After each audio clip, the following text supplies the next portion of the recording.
Mpendwa mtazamaji, hujambo? Karibu kwenye chaneli yangu. Unajua kwamba uaminifu ni moja ya zawadi kubwa zaidi unayoweza kumpa mtoto wako? Katika ulimwengu huu wa leo, ambapo maadili yanapungua na uaminifu unazidi kuwa nadra, ni muhimu sana kuhakikisha kwamba watoto wetu wanalelewa katika misingi imara ya kusema ukweli, kuwa waaminifu na kutenda kwa uadilifu. Tafiti zinaonyesha kuwa watoto wanajifunza uaminifu mapema. Hukua wakiwa watu wenye dhamira safi, wanaojiamini na wenye mahusiano bora na wengine. Bila uaminifu, jamii inakuwa dhaifu na mtu binafsi anakosa heshima na kuaminika mbele ya watu wengine. Je, ni kwa namna gani tunaweza kuwalea watoto wetu kuwa waaminifu? Leo tutajadili kwa kina umuhimu wa uaminifu kwa watoto, faida zake na mbinu madhubuti za kuwafundisha kuwa waaminifu tangu wakiwa wadogo. Hakikisha unakaa hadi mwisho wa video hii kwa sababu mbinu ya 11 na ya mbinu ya 15 ndio za muhimu zaidi. Hakikisha unatazama ili ujifunze mbinu bora za kujenga kizazi cha watoto waadilifu. Twende tukaangalie mbinu namba 1. Mbinu namba 1 ni kuimarisha mahusiano ya kijamii. Uaminifu huwasaidia watoto kujenga mahusiano mazuri na wenzao, wazazi, walimu na jamii kwa ujumla. Watoto waaminifu wanapendwa zaidi kwa sababu watu wanajua wanaweza kuwaamini katika maneno na matendo yao. Mbinu ya pili ni kujenga kujiamini na heshima ya kibinafsi. Kujenga kujiamini na heshima ya kibinafsi kwa watoto ni jambo la msingi sana. Mtoto anayejifunza kuwa mwaminifu hujihisi vizuri ndani yake. Wanajifunza kuwa hawahitaji kudanganya au kujifanya mtu mwingine ili wakubalike, jambo ambalo linawasaidia kuwa na heshima binafsi. Mbinu ya 3 ni kuwezesha maendeleo ya kimaadili. Watoto wanaoelewa thamani ya uaminifu hukua wakiwa watu waadilifu, wenye heshima na wenye msimamo wa maadili mema. Uaminifu unawawezesha kufanya maamuzi sahihi hata wanapokuwa peke yao. Jambo la 4 ni kusaidia kupata na kudumisha marafiki wa kweli. Watoto waaminifu wanajenga marafiki wa kweli ambao wanawathamini kwa uhalisia wao. Wanaepuka marafiki wanaowashawishi kudanganya au kufanya mambo yasiyo sahihi. Mbinu ya 5 ni kupunguza hofu na msongo wa mawazo.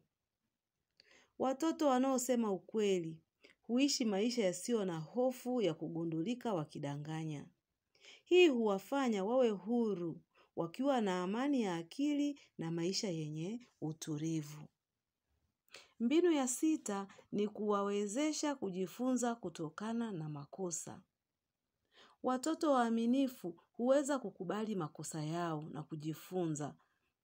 Wanajifunza kutokana na hayo makosa badala ya kujificha au kudanganya. Hii huwasaidia kuboresha tabia zao na kuwa watu bora zaidi. Mbinu ya 7 ni kuwajengea uadilifu katika maamuzi.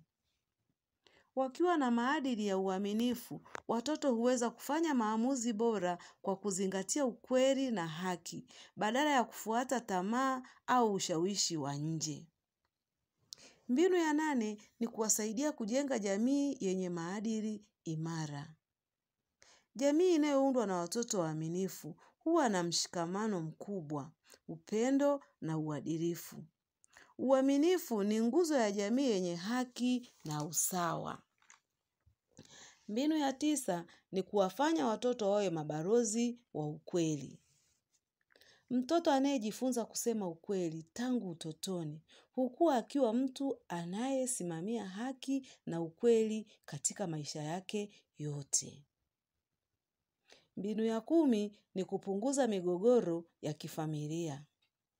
Familia yenye misingi ya uaminifu huwa na mawasiliano mazuri, heshima na upendo. Watoto waaminifu wanaweza kujadili matatizo yao na wazazi wao bila hofu ya kufichwa au kudanganywa. Mbinu ya 11 ni kuimarisha mahusiano ya mtoto na mwalimu. Wanafunzi waaminifu huwa na mahusiano mazuri na walimu wao kwa sababu wanajulikana kwa kusema ukweli na kutekeleza wajibu wao kwa uaminifu. Mbinu ya 12 ni kuandaa kwa mafanikio ya baadaye. Waajiri, wafanyabiashara na viongozi wa jamii wanathamini watu waaminifu. Mtoto anayejifunza uaminifu akiwa mdogo atakuwa mtu wa kutegemea katika kazi na maisha yake ya baadaye. Mbinu ya 13 ni kuwasaidia kuwa raia wema. Uaminifu huwasaidia watoto kukua wakiwa raia wema, wanaoheshimu sheria na taratibu za nchi yao. Hii inasaidia kupunguza uovu katika jamii. Mbinu ya 14 ni kuwasaidia kuwa na mahusiano bora katika ndoa yao ya baadaye. Watoto waaminifu wanapokuwa watu wazima huweza kuwa wake au waume waaminifu katika ndoa zao. Jambo linalosaidia mahusiano madhubuti na yenye furaha. Mbinu ya 15 ni kuwaepusha na matatizo ya kisheria. Watoto wanaolelewa katika misingi ya uaminifu hukua wakiwa watu waadilifu, wanaoepuka matatizo ya kisheria kama vile wizi, utapeli au uongo unaoweza kuwa na madhara makubwa.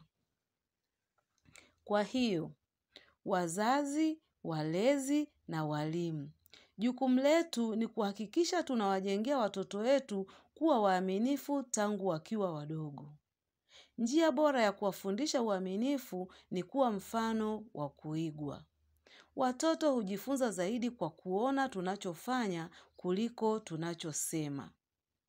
Kama unapenda maudhui haya na unataka kujifunza zaidi kuhusu malezi bora ya watoto, hakikisha unabonyeza kitufe cha subscribe na kuwasha alama ya kengele ili usipitwe na video zangu zinazofuata. Pia, acha maoni yako hapa chini, ni kwa njia gani unawafundisha watoto wako kuwa waaminifu?